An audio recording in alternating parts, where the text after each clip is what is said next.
يتخذ ولدا ولم يكن له شريك في الملك ولم يكن له ولي من الذل وكبره تكبيرا. الله أكبر. أشهد أن لا إله إلا الله وأشهد أن محمدا عبده ورسوله. وما بعد. قال الله تبارك وتعالى في القرآن المجيد: أعوذ بالله من الشيطان الرجيم. بسم الله الرحمن الرحيم. ولو تقول علينا لأخذنا منه باليمين ثم لقطعنا منه الوتين فما منكم من أحد عنه حاجزين. وقال النبي صلى الله عليه وسلم: لكل شيء طريق وطريق الجنة العلم. سامعین کرام، سورہ الحاقہ کی آیت 44 سے لے کے 47 تک پڑھی گئی ہے اور اللہ کے ایک رسول کا ارشاد سنایا گیا ہے۔ اس کے مطالب سے پہلے میں ایک بات عرض کر دوں تاکہ خطبہ جو ہے نا، جو سلسلہ چلے گا، آپ کے ذہن میں بات مضبوطی کے ساتھ بیٹھے۔ وہ یہ ہے کہ اللہ کے رسول صلی اللہ علیہ وسلم کی شخصیت ہمارے لیے ایمان اور عمل میں نمونہ ہے، اور آپ کو اللہ تعالیٰ خالق کائنات اگر کوئی بات اپنی طرف سے گھڑ لائیں گے تو جو وعید سنا رہے ہیں، لیکن افسوس اس بات کا ہے کہ آج امت مسلمہ الا ماشاء اللہ روایتوں کی بنیاد پر جس بگاڑ میں آج مبتلا ہے اور پریشان ہے، امت مسلمہ بہت پریشان ہے۔ ایسی ایسی باتیں منسوب کر رہے ہیں اللہ پر جو اللہ نے نہیں کہی، اور رسول پر جو اللہ کے رسول سے جو ہے نا ان کا قول ہے نہ فعل ہے۔ تو ہم کو ڈر نہیں لگ رہا۔ تو اللہ رب العالمین کے جو ارشادات کے مطالب یوں ہیں: وَلَوْ تَقَوَّلَ عَلَيْنَا بَعْضَ الْأَقَاوِيلِ، اگر وہ بنا لاتا بعض بات ہم پر، اگر رسول اللہ صلی اللہ علیہ وسلم کوئی بات بنا لاتے، اپنی طرف سے گھڑ لیتے، تو ہم کیا کرتے؟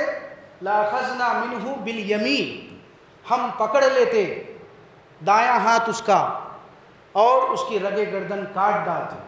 ثُمَّ خَطَعْنَا، پھر ثُمَّ لَقَطَعْنَا مِنْهُ الْوَتِينَ، پھر ہم اس کی دائیں ہاتھ پکڑ کر اس کی رگِ گردن کاٹ ڈالتے، اور تم ہمارے مقابلے میں تم میں سے کوئی ایک ہم کو اس کام سے روکنے والا نہ تھا۔ یہ اللہ تعالیٰ کا ارشاد ہے سورہ الحاقہ کی 44 سے 47 تک کی آیت کے مطابق۔ اور اللہ کے رسول کا ارشاد دنیا میں ہر چیز کے حاصل کرنے کا ایک طریقہ ہے، اور اسی طرح جنت اگر حاصل کرنا ہے تو اللہ رب العالمین کے کلام قرآن مجید کا علم حاصل کرنا ضروری ہے۔ یہ ارشادات ہے، ان ارشادات کی روشنی میں غور کریے۔ محمد رسول اللہ صلی اللہ علیہ وسلم آخری پیغمبر ہے سارے انسانوں کے لیے۔ آپ جو ہے نا ہمارے لیے ایمان اور عمل میں نمونہ ہیں۔ تو آپ کے ساتھ ایک جماعت جو آپ نے تیار کی، وہ صحابہ کی جماعت ہے، وہ بھی ہمارے لیے ایمان اور عمل میں کیا ہے؟ آئیڈیل ہے اور نمونہ ہے۔ نیکی اور ثواب کے اور تطہیر قلب اور تزکیہ نفس کے امور میں ہم اپنی طرف سے کوئی عمل نہیں کر سکتے۔ اس کا اطلاق اللہ کے رسول کی سنت اور صحابہ کے طریقے کے مطابق ہونا ہی دراصل کیا ہے؟ صحیح ایمان ہے۔ تو یہ عرض کر رہا تھا، اللہ کے رسول صلی اللہ علیہ وسلم پر آخری کتاب قرآن مجید کو اللہ نے نازل کیا، اور اس کی حفاظت کی ذمہ خود اللہ رب العالمین نے لیا۔ اِنَّا نَحْنُ نَزَّلْنَا الذِّكْرَ وَإِنَّا لَهُ لَحَافِظُونَ، بے شک ہم ہی نے اس ذکر کو، قرآن کو اتارا ہے، نازل کیا ہے، اور ہم ہی اس کی حفاظت قیامت تک کرنے والے ہیں۔ تو اتنی محفوظ شکل میں کتاب ہے ہمارے پاس، لیکن عقائد کے سلسلے میں بالخصوص جو روایتیں باہر سے آ رہی ہے ان کو قرآن پر جانچنے کے بجائے ہمارے پاس روایتی دین بن گیا ہے، جس کے پاداش میں ہمارے جو ہے نا ایمان شرک سے لت پت ہے۔ ہم 5 وقت کے پنجگانے نمازی ہے، تہجد گزار ہے، روزدار ہے، لیکن ہماری زندگی، ہمارا ایمان اگر شرک سے لت پت ہے تو یہ ہمارے پورے نیک اعمال اللہ رب العالمین کے پاس کیا ہوں گے؟ برباد ہو جائیں گے۔ اس لیے انبیاء کرام کو اللہ تعالیٰ بالخصوص کیا کرے؟ سب سے پہلے بنیادی جو انسانوں کی فکر کو بنائے ہیں، فکر کے تابع اعمال ہوتے ہیں۔ اگر فکر کی ہماری اصلاح ہو جائے گی تو الحمدللہ فکر کے تابع چونکہ اعمال ہوتے ہیں، ہمارے اعمال بھی کیا ہو جاتے ہیں؟ الحمدللہ ایمان شرک سے پاک ہو جاتا ہے، تو اب زمین پر امن و امان پھیلتا۔ تو سورہ یونس کی 15 نمبر کی آیت بھی ہے غالباً۔ مشرکین مکہ اللہ کے رسول سے، جب اللہ کے رسول لا الہ الا اللہ کی دعوت قرآن کے ذریعے پہنچا رہے ہیں تو وہ کہہ رہے ہیں کہ تم اس قرآن کو بدل دو، اس کے بجائے دوسری کتاب لے آؤ، یعنی ہمارے خواہشات کے مطابق، جس میں کیا ہونا؟ کیونکہ ہم مشرکانہ عقائد میں گرفتار ہیں، اگر ہم تمہاری بات مان لیں گے تو کیا ہو جانا؟ کیا یہ تمام چیزوں کو چھوڑنا پڑے گا، مردہ اور غائب ہستیوں کو پکارنے کا معاملہ ہے، وہم پرستی ہے، سب کو چھوڑنا پڑے گا۔ لہٰذا کیا کرو، تم اس قرآن کو بدل دو، اس کے بجائے دوسرا قرآن لے آؤ۔ ان اتبع الا ما یوحی الی قل انی اخاف ان عصیت ربی عذاب یوم عظیم، میں اس وحی کی پیروی کرتا ہوں جو میری طرف نازل کی جاتی ہے، اور میں اس اللہ کے عذاب سے ڈرتا ہوں۔ تو یہ کیفیت اللہ کے رسول کی تھی۔ اللہ تعالیٰ کہلواریں رسول سے، اگر میں بھی رسول ہونے کے باوجود اس رب کی نافرمانی کروں گا، رد و بدل کر دوں گا، ترمیم کر لوں گا تو میں رسول ہونے کے باوجود اللہ کے عذاب سے نہیں بچ سکتا، میرے کو اس دن کے عذاب کا خوف ہے۔ تو پھر اس آیت کی روشنی میں اور سورہ الحاقہ کی آیتوں کی روشنی میں کیا اللہ کے رسول صلی اللہ علیہ وسلم کی کوئی بات، کوئی عمل قرآن کے خلاف ہو سکتا ہے؟ تو پھر ایسی باتیں منسوخ کر کے اللہ پر کیونکہ اللہ کی آیتوں کا استدلال غلط لے رہے ہیں اور اللہ کی آیات کی روشنی کے خلاف روایتوں کو قبول کر رہے ہیں، اللہ کے رسول کے نام پر منسوخ کر رہے ہیں، ہم کو فکر نہیں ہے، ہم کو خوف نہیں ہو رہا؟ غور کرنا نا۔ تو میں اس روشنی میں آپ کے سامنے ایک بہت اہم بگاڑ کی جو ہے نا اوپر روشنی ڈالنے کی کوشش کرتا ہوں، تو آپ سنجیدگی کے ساتھ اس مسئلے پر غور کریے، قرآن جو آیات ہے اس کو نوٹ کریے اور وہ احادیث بھی ہے اس کو نوٹ کر کے مطالعہ کیجئے، انشاءاللہ ہمارے عقائد اور اعمال کی اصلاح ہو جائے گی۔ تو وہ بگاڑ یہ ہے نظر لگنے کا جو عقیدہ، اللہ کی آیتوں کا غلط استدلال، اس کے غلط جو ہے نا معنی اور مفہوم کو بنا کر اللہ ماشاءاللہ مفسرین کیا کرے؟ فلاں آیت کا مطلب یہ نظر کا لگنا ہے، سورہ یونس آیت نمبر 67، سورہ کہف آیت نمبر 38، سورہ قلم آیت نمبر 51 اور 52، 51 اور 52، ان آیتوں کا غلط استدلال، غلط معنی اور مفہوم پنا کر مفسرین نے کیا کیا؟ نظر کا لگنا حق ہے کیونکہ یہ آیتوں میں ہے، جبکہ آپ ان آیتوں کا مطالعہ کریں گے، اس کا سیاق اور سباق پڑھیں گے، نظر لگنے کا کوئی جو ہے نا عقیدے سے اس کی آیتوں کا تعلق نہیں ہے۔ تو ہم کیا کر رہے ہیں؟ فَمَنْ أَظْلَمُ مِمَّنِ افْتَرَى عَلَى اللَّهِ كَذِبًا أَوْ كَذَّبَ بِآيَاتِهِ إِنَّهُ لَا يُفْلِحُ الْمُجْرِمُونَ، بول رہے ہیں اللہ تعالیٰ۔ اس شخص سے بڑھ کر ظالم اور کون ہوگا جو اللہ پر جھوٹ باندھتا ہے؟ جب اللہ کی آیتیں کھلی کھلی بیان کی جا رہی ہے، اس کے متعلق ایسا عقیدہ گھڑنا کہ آیت کا تعلق نظر سے ہے، تو کیا ان کو ڈر نہیں لگتا؟ ایسے مجرم اللہ کے پاس کامیاب نہیں ہو سکتے۔ سورہ یونس کی 17 نمبر کی آیت ہے۔ اللہ تعالیٰ سورہ یونس کی 19 نمبر کی آیت میں بھی فرماتے ہیں وَمَا كَانَ النَّاسُ إِلَّا أُمَّةً وَاحِدَةً فَاخْتَلَفُوا وَلَوْلَا كَلِمَةً سَبَقَتْ مِنْ رَبِّكَ لَقُضِيَ بَيْنَهُمْ فِيمَا فِيهِ يَخْتَلِفُونَ۔ ابتدا میں سارے انسانوں کی فکر اور اعمال ایک جو ہے نا طریقے پر تھے، لیکن انہوں نے اختلاف کیا، جیسا آج ہم اختلاف کر رہے ہیں، نظر کا لگنا حق ہے، سمجھ رہے ہیں، اختلاف کیا، گروہوں میں، فرقوں میں، مختلف جماعتوں میں بڑھ گئے۔ اگر پہلے سے ہمارے پاس یہ بات طے نہ ہوئی ہوتی کہ تمہارے اعمال کا بھرپور بدلہ کل آخرت میں دیا جائے گا، جیسا تم اختلاف کرتے تمہارا فیصلہ یہی کر دیا جاتا۔ تو یہ سنگین بگاڑ کی طرف ہم روشنی ڈالنا ضروری ہے، جبکہ سورہ یونس کی جو 67 نمبر کی آیت ہے اس میں نظر کے تعلق سے کوئی جو ہے نا بات ہی نہیں ہے۔ یعقوب علیہ السلام اپنی اولاد کو ایک جو ہے نا تدبیر بتا رہے ہیں کہ وَقَالَ يَا بَنِيَّ لَا تَدْخُلُوا مِن بَابٍ وَاحِدٍ فَادْخُلُوا مِنْ أَبْوَابٍ مُتَفَرِّقَةٍ وَمَا أُغْنِي عَنْكُم مِّنَ اللَّهِ مِن شَيْءٍ إِنِ الْحُكْمُ إِلَّا لِلَّهِ عَلَيْهِ تَوَكَّلْتُ وَعَلَيْهِ فَلْيَتَوَكَّلِ الْمُتَوَكِّلُونَ۔ اس کا ترجمہ، اس کا جو مطالب یوں ہے کہ یعقوب علیہ السلام اپنے بیٹوں سے کہہ رہے ہیں، اے میرے بیٹوں، مصر کے ایک دروازے سے داخل نہیں ہونا بلکہ مختلف دروازوں سے داخل ہونا۔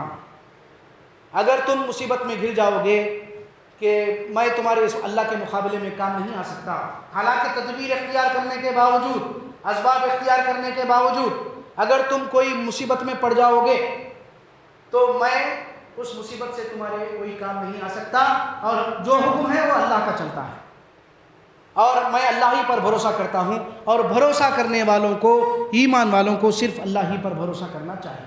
اب برادر آپ بولیے، اس آیت کی روشنی میں مفسرین العین حق، جو بخاری کی حدیث ہے، نظر حق ہے، کیا کرے یہ آیت کو جوڑ دیں، جبکہ یعقوب علیہ السلام اپنے بیٹوں کو تدبیر بتا رہے ہیں کہ تم جو ہے نا ایک دروازے سے نہیں بلکہ مختلف دروازوں سے داخل ہونا۔ خیر سالی کا معاملہ ہے، لٹیرے ہے، ڈاکو ہے، کہیں تم گرفتار ہو جاؤ گے، تو اس خدشے سے آپ کیا ہے ان کو بچانا چاہتے تھے، ایک تدبیر بتائے۔ اس میں نظر لگنے کی بات ہے کوئی؟ جو آج ہمارے پاس جو عقیدہ بن گیا، نظر لگنے سے مالی اور جانی نقصان ہوتا ہے، بغیر اسباب کے بھی کسی کو نفع پہنچا سکتے ہیں، نقصان پہنچانے کا تصور شیطان کا پیدا کردہ ہے، اور یہ سراسر کھلم کھلا ناشکری ہے۔ سورہ اعراف کی 10 نمبر کی آیت پڑھ لیجیے آپ، وَلَقَدْ مَكَّنَّاكُمْ فِي الْأَرْضِ وَجَعَلْنَا لَكُمْ فِيهَا مَعَائِشَةً قَلِيلًا مَا تَشْكُرُونَ۔ اے انسان، تیرے رہنے بسنے کے لیے میں نے تجھے جو ہے زمین میں بسایا، پھر اس کے لیے تیرے لیے ہر قسم کے معیشت کے اسباب فراہم کر دیے، پھر بھی انسان کیا ہے؟ ناشکر ہے۔ اسباب کا استعمال نہیں کرنا، میسر اسباب کا اختیار نہیں کرنا، وہ ناشکری ہے۔ غور کریے۔ اور اسی طرح جو آیت ہے سورہ کہف کی 38 نمبر کی آیت، ایک شخص جس کو اللہ نے مال و دولت میں اولاد سے نوازا تھا، وہ کہہ رہا ہے میں نہیں سمجھتا کہ میرا باغ کبھی ختم ہوگا۔ اس کا ساتھی کہہ رہا ہے وَإِذْ دَخَلْتَ جَنَّتَكَ قُلْتَ مَا شَاءَ اللَّهُ لَا قُوَّةَ إِلَّا بِاللَّهِ إِن تَرَنِي أَنَا أَقَلَّ مِنْكَ مَالًا وَوَلَدًا۔ اگر تو مال اور اولاد میں مجھ کو کمتر سمجھتا ہے، تجھ سے کمتر سمجھتا ہے، کیوں نہیں کہا جب تو اپنے باغ میں داخل ہوا کہ ماشاء اللہ، جس کو اللہ چاہتا ہے اپنی انعامات سے نوازتا ہے، لا قوت الا باللہ، نہیں ہے کوئی معبود اللہ کے سوا جس کے قبض قدرت میں یہ اختیارات ہے، وہ جس کو چاہے دے اور جس کا چاہے چھین لے۔ اس کے معنی اور مفہوم یہ نکلتے ہیں برادر، غور کرنا ہے کہاں جا رہے ہیں، کیا اس آیت کا تعلق نظر سے ہے؟ سوچنا نہیں، غور کرنا۔ تو پھر سورہ قلم کی جو آیت ہے 51 اور 52، وَإِن يَكَادُ الَّذِينَ كَفَرُوا لَيُزْلِقُونَكَ لِأَبْصَارِهِمْ لَمَّا سَمِعُوا الذِّكْرَ وَيَقُولُونَ إِنَّهُ لَمَجْنُونٌ وَمَا هُوَ إِلَّا ذِكْرٌ لِلْعَالَمِينَ۔ یہ انکار کرنے والے کافر لا الہ الا اللہ کے کہتے ہیں، جب آپ قرآن سنا رہے ہیں، ذکر سنتے ہیں، تو آپ کو ایسی نظروں سے دیکھتے ہیں کہ آپ کو پھسلا دے، آپ کو منصب رسالت سے ہٹا دے، آپ کو اس دعوت کے کام سے روک دے کی بات ہے وہاں پر، اور کہتے ہیں کہ آپ دیوانے ہیں، آپ پر جنون لاحق ہوا ہے۔ یہ ذکر قرآن مجید کیا ہے؟ سارے جہاں والوں کے لیے نصیحت ہے. اللہ تعالیٰ آپ قرآن سنا رہے ہیں، ظاہر سی بات ہے جو لوگ عقائد کے میں مشرکان عقائد اختیار کیے ہوئے ہیں، ابدی زندگی سے غفلت میں ہیں، تو وہ لوگ کیا ہے غصے بھری نظروں سے دیکھ رہے ہیں کہ آپ کو اس کام سے ہٹا دے. یہ بات آ رہی ہے. لَيُزْلِقُونَكَ لِأَبْصَارِهِمْ سے لوگ کیا لیے ہیں؟ آپ کو ایسی نظروں سے دیکھتے ہیں کہ آپ کو کیا کرے؟ نظر لگا کر گرا دے، آپ کو نقصان پہنچا دے. جبکہ اس آیت کا تعلق نظر لگنے سے نہیں ہے. یہ وہی بات ہے جس طرح بنی اسرائیل کی 45 نمبر کی آیت ہے. وَإِذَا ذَكَرْتَ رَبَّكَ فِي الْقُرْآنِ وَحْدَهُ وَلَّوْا عَلَىٰ أَدْبَارِهِمْ نُفُورًا. جب یہ لوگ منکرین، مشرکین، لا الہ الا اللہ کا انکار کرنے والے قرآن میں سے اللہ کے الہ واحد ہونے کا ذکر سنتے ہیں تو نفرت کی نظروں سے جو ہے نا منہ موڑ لیتے ہیں. یہ اسی قسم کی بات ہے. آپ بولیے نظر کا کوئی تعلق ہے ان آیتوں سے؟ اب یہ بات آئی کہاں سے؟ چونکہ روایات ہے.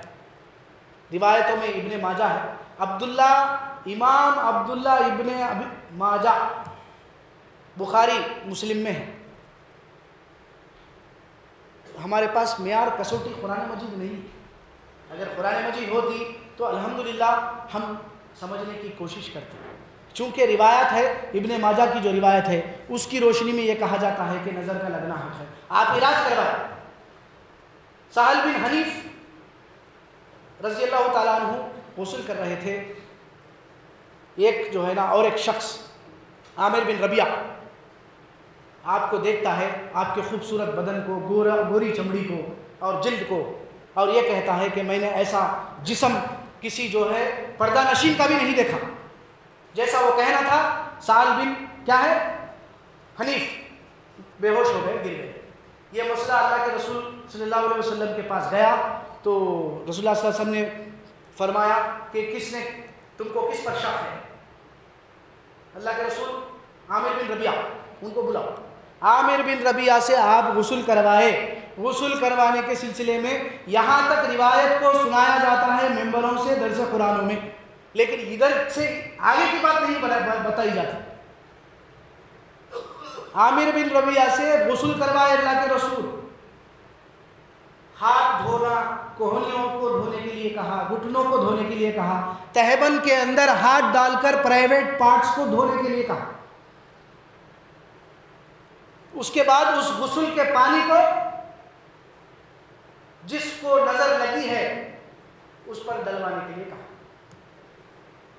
کتنی نعوذ باللہ من ذالک ایسی بات اللہ کے رسول پر منسوب کر دیے ہیں.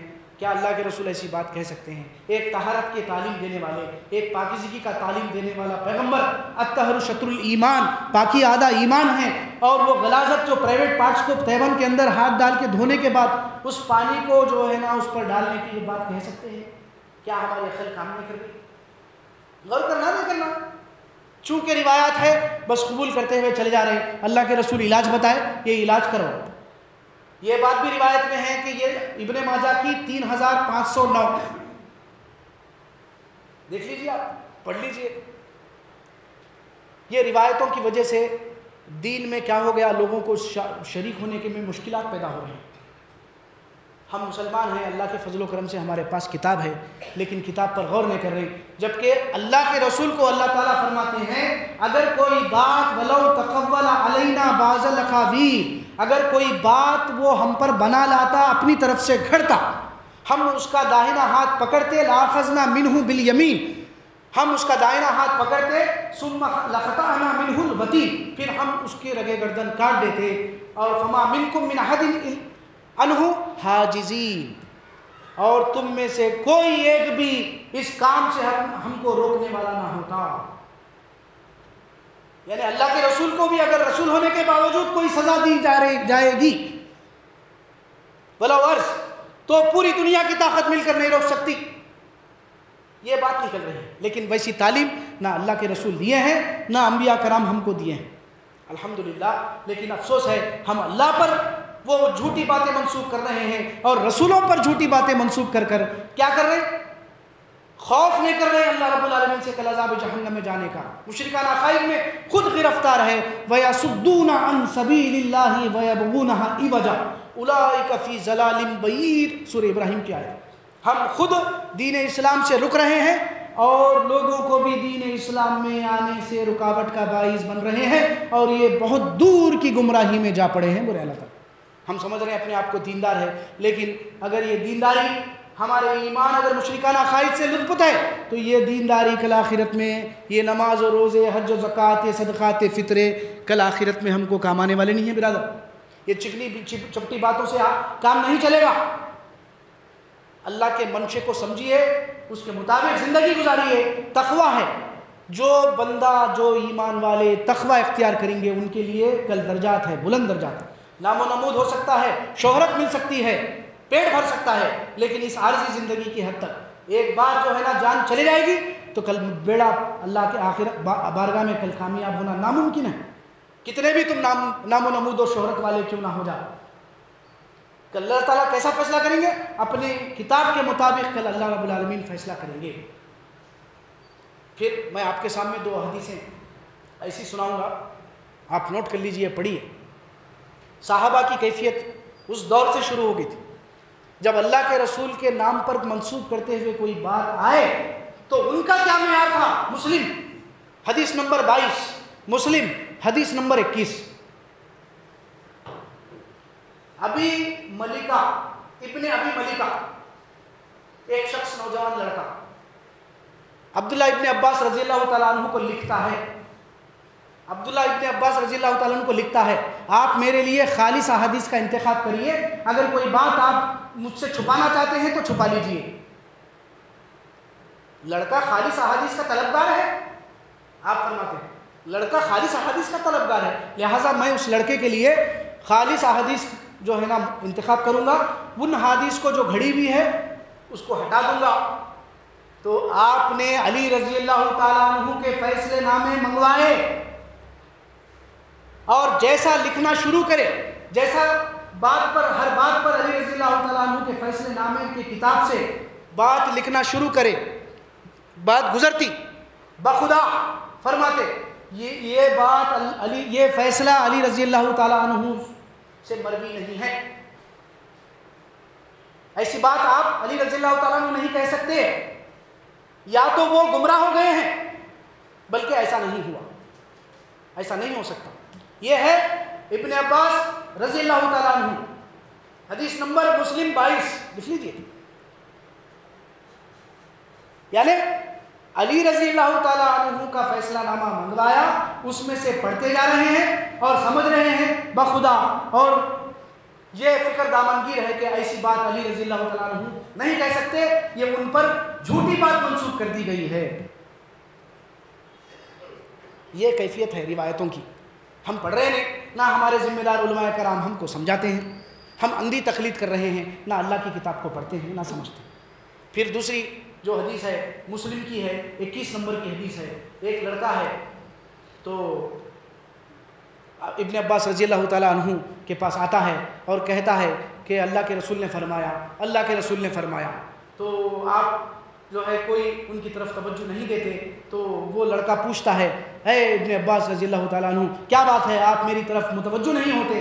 میں دیکھتا ہوں, میں آپ کو جو ہے نا اللہ کے رسول سے حدیث سنا رہا ہوں, پھر آپ میری طرف متوجہ نہیں ہوتے. تو عبداللہ ابن عباس رضی اللہ تعالیٰ عنہ جو ہے نا اس لڑکے کو سناتے ہیں, کہتے ہیں کہ ایک وقت ایسا تھا جب ہم اللہ کے رسول کے نام سے ایک حدیث سنتے تو ہماری نظریں اڑ جاتی اور ہمارے کان سے بات ہم غور سے سننے لگتے. لیکن جب لوگوں نے بلا تمیز مشکل اور آسانی پر سواری شروع کر دی تو ہم نے ان سے حدیث لینا روک دیا اور وہی حدیث کو لیتے جو بالکل قرآن کے موافق ہو, جو صحیح ہو. سوچئے, غور کریے, یہ تمیز تھی. لیکن ہم کو کیا ہے, سلا رہے ہیں کیونکہ روایت ہے, جبکہ یہ بات جھوٹی ہے, غلط ہے. نظر کا لگنا جو ہے نا حق ہے کہ مفہوم کو غلط لیا گیا ہے. نظر دیکھنے والا متاثر ہوتا ہے, جس کو دیکھا جا رہا ہے وہ متاثر نہیں ہوتا. نہ یوسف علیہ السلام کو چھینک آئی, نہ آپ نیچے گر گئے یا بیمار پڑے. بلکہ آپ خوبصورت تھے. جب اندر ملکہ نے ان کو بلایا تو جس کے ہاتھ میں میوے اور جو ہے چاقو تھی وہ متاثر ہوئے, وہ اپنے ہاتھ کو کاٹا. یہ کوئی فرشتہ ہے؟ تو دیکھنے والے متاثر ہوتے ہیں, جس کو دیکھا جاتا ہے اس میں کوئی تغیرات نہیں واقع ہوتے. یہ ہے دراصل اس حدیث کا مفہوم, العین حق. جیسا کہ اللہ تعالیٰ سورہ نور میں فرماتے ہیں, ایمان والے مرد اور ایمان والی عورتوں کو حکم دے رہے ہیں. 30-31 نمبر کی آیت ہے کہ تم جب بازار میں چلو پھرو تو اپنی نظروں کو نیچی رکھو اور شرمگاہوں کی حفاظت کرو.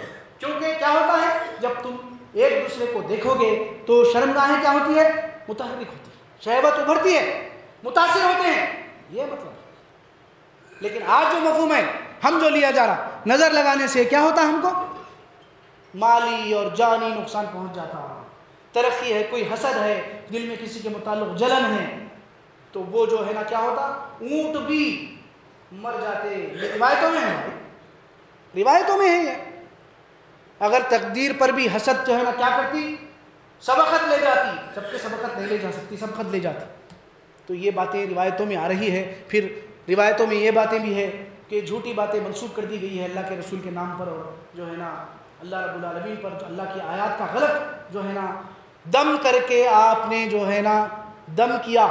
کسی کو نظر لگنے کا واقعہ ہوا, ایک محترمہ اللہ کے رسول سے کہتی ہے کہ اللہ کے رسول جعفر کو جو ہے نظر لگ گئی ہے, تو آپ نے جو ہے نا دم کیا, رقیہ کیا. یہ بھی روایتیں ہیں. رقیہ کے معنی کیا ہے, وہ اللہ کی الہ واحد ربوبیت کی جو باتیں اللہ نے قرآن میں فرمائی ہیں ان آیتوں کو انتخاب کر کے وہ آیتیں نظر لگنے والے کے سامنے پڑھا جائے تاکہ اس میں اس کی شفا ہے, جو کہ بالکل جھوٹی بات ہے, غلط بات ہے, اللہ کے رسول کے نام پر منسوخ کر دی گئی ہے.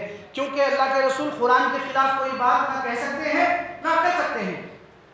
سورہ رعد کی آپ 31 نمبر کی آیت لکھ لیجیے, وَلَوْ أَنَّ قُرْآنًا سُيِّرَتْ بِهِ الْجِبَالُ او قطیت به الارض او کلم به الموتى بل اللہ الامر جميعا.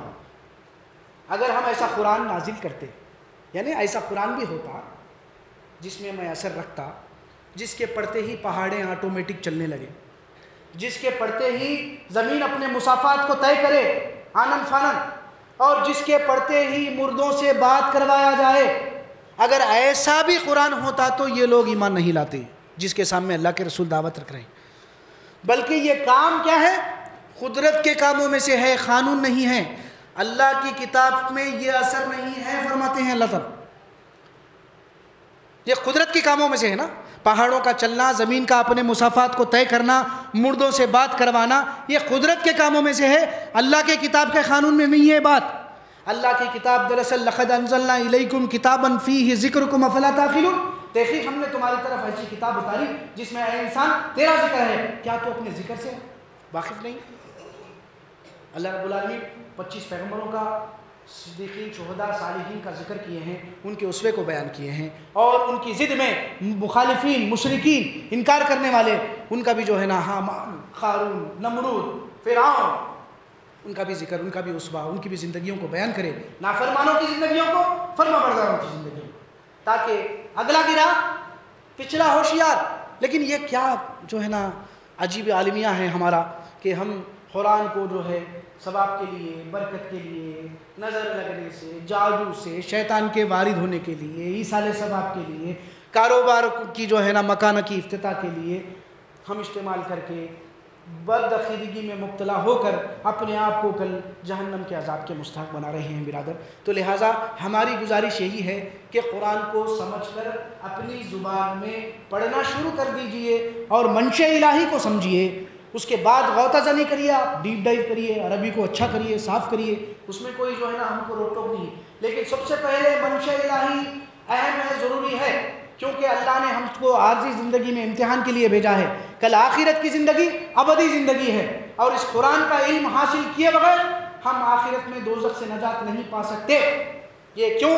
اللہ تعالیٰ الم تکن آیاتی تتلی علیکم فکنتم بہا تکذبون قالوا ربنا غلبت علینا شقوتنا وکنا قوما ظالمین ربنا اخرجنا منها فإن عدنا فإنا ظالمون قال اخسئوا فيها ولا تکلمون.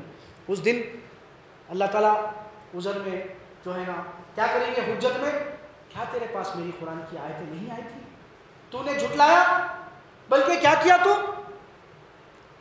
غافلوں میں سے ہو گیا۔ اور وہ کہے گا پروردگار میں جو ہے نا میری دل کی سختی مجھ پر غالب آ گئی اور میں ہی ظالموں میں سے تھا، اپنے آپ پر ظلم کر لیا، پروردگار مجھے مہلت دے دے، پھر سے میں دوبارہ جو ہے نا دنیا میں جا کر وہ کام کر کے آؤں۔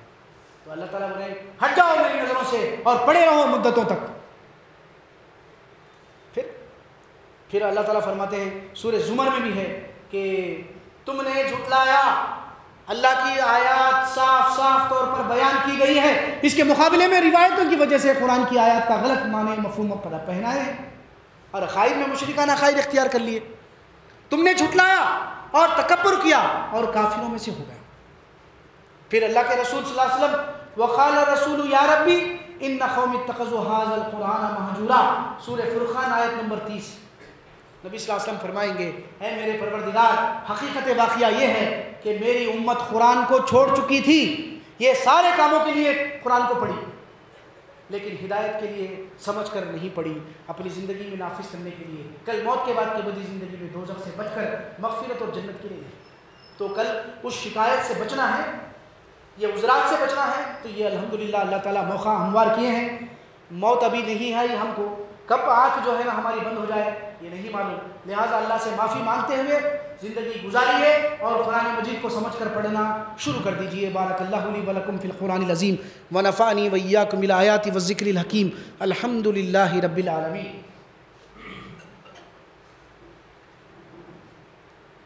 الحمد للہ نحمدہ ونستعینہ ونستغفرہ ونؤمن بہ ونتوکل علیہ ونعوذ باللہ من شرور انفسنا ومن سیئات اعمالنا، من یہدہ اللہ فلا مضل لہ ومن یضللہ فلا ہادی لہ ونشہد ان لا الہ الا اللہ واشہد ان محمدا عبدہ ورسولہ، اما بعد، قال اللہ تبارک و تعالی فی القرآن المجید اعوذ باللہ من الشیطان الرجیم، بسم اللہ الرحمن الرحیم، ان اللہ وملائکتہ یصلون علی النبی یا ایھا الذین آمنوا صلوا علیہ وسلموا تسلیما، اللہم صل علی محمد وبارک وسلم۔